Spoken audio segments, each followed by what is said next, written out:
From the time I remember, I was always humming, singing, and playing instruments. Just like the baby turtles, when they hatch the eggs, they turn around and go right towards the sea. It's in their nature. I guess it was in my nature to turn around and go over or on the side of the obstacles and get to the music. My name is Amir Vahab. I left Iran in 1976 to continue education. Do you see the turtles there? Right. See, there's a turtle head. Oh, yeah. You see that, the head? Yeah. I went to England first, 1976 to 79. Then moved to Paris from 79 to 81. And 81 I came to New York. And ever since I live in New York, that's my base. This is my favorite place. When the weather is nice, I usually come and have my breakfast here, you know, bring my coffee there, and I bring my reed flute. As you can see, that statue, he's playing a reed flute, so we do a duo together. This is my music atelier, where I have a small collection of instruments that I have gathered throughout my entire life. It's practically the only museum of Middle Eastern instruments in New York City. You have the saz, the baghlama, the qanoon, oud.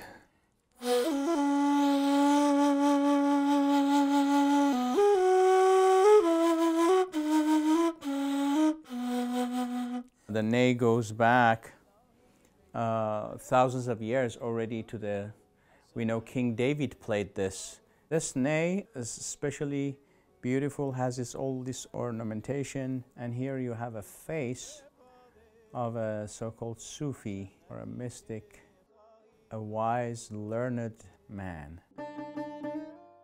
I call this hoopoe. In Persian we say hod-hod. It's the bird that was not only talking to Solomon the prophet, but also was bringing him news from beyond the five senses.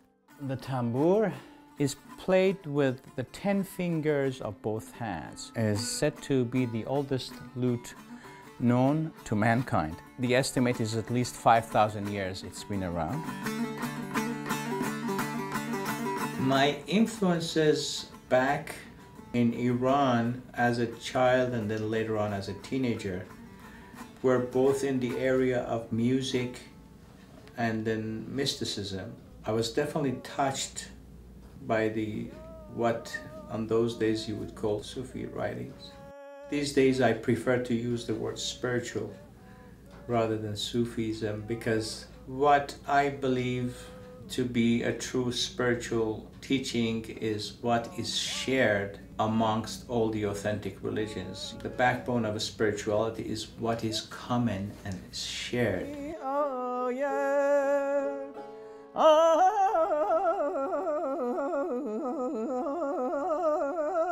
I think in life they always say when you're ready, the teacher appears. I think I knew something was missing at the time. I just didn't know what it was. I was in my late 30s. And then when I became involved with music and Amir's teaching, there was something special about it. And I think the passion developed after that. The performing part of it really is, it's not why I do this, but it's totally fun because it's not just the music, but it's the poetry. It's what we're singing. We get to talk about God. We get to praise God in secular environments, in libraries and yoga centers and churches and synagogues and cultural centers.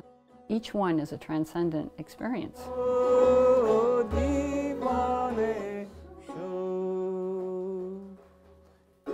Good job. My dad, my mom on the sides, and the 5 of us. I have a sister too, so we are right in the middle.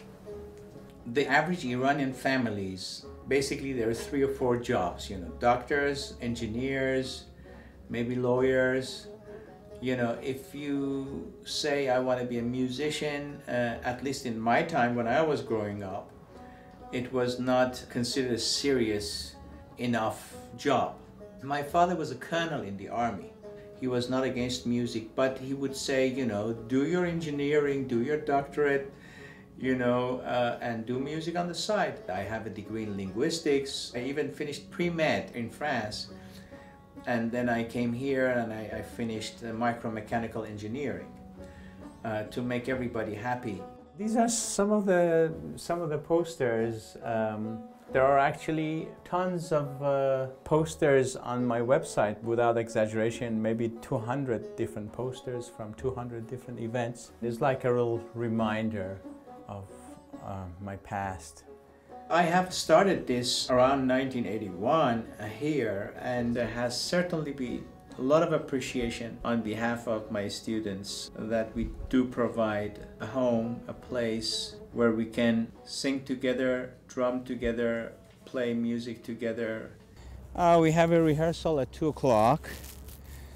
So we get together, everyone, and we'll play from 2 to 4. If you like, you can join us.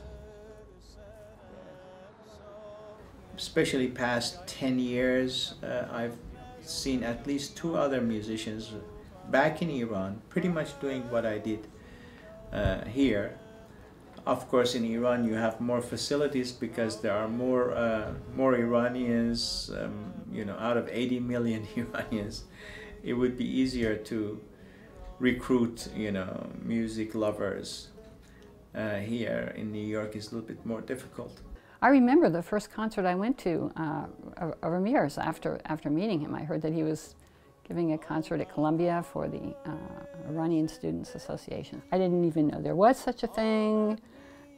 And I just came in from Connecticut all by myself and went to this thing, and there were all these, you know, beautiful, interesting people speaking different languages in the audience. How did that happen? I just don't think that people can get exposed to it that easily. This bread is amazing. Oh, good. Where did you get this? Whole Foods. Whole Foods? We're advertising for Whole Foods. Well, I mean, We should get something back from that. بوی کسی می آید. You know, I have all kind of students, from Russian to Puerto Rican, from French to English, from German to Iranian, from Afghans to Pakistani and Indians, literally.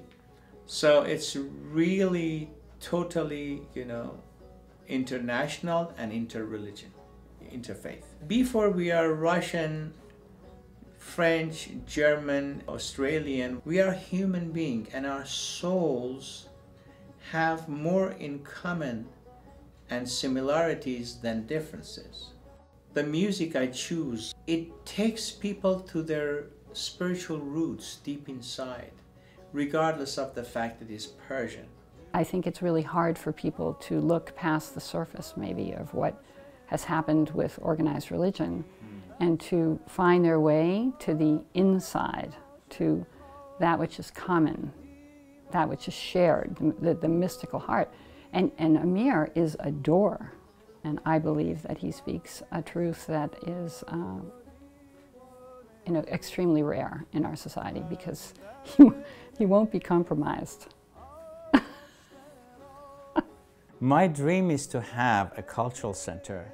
I made my home a music studio and a music atelier, but I like to have, idealistically and God willing, a building, concerts, lectures, movies, you know, and share the beautiful and rich culture of the Middle East with the rest of the world.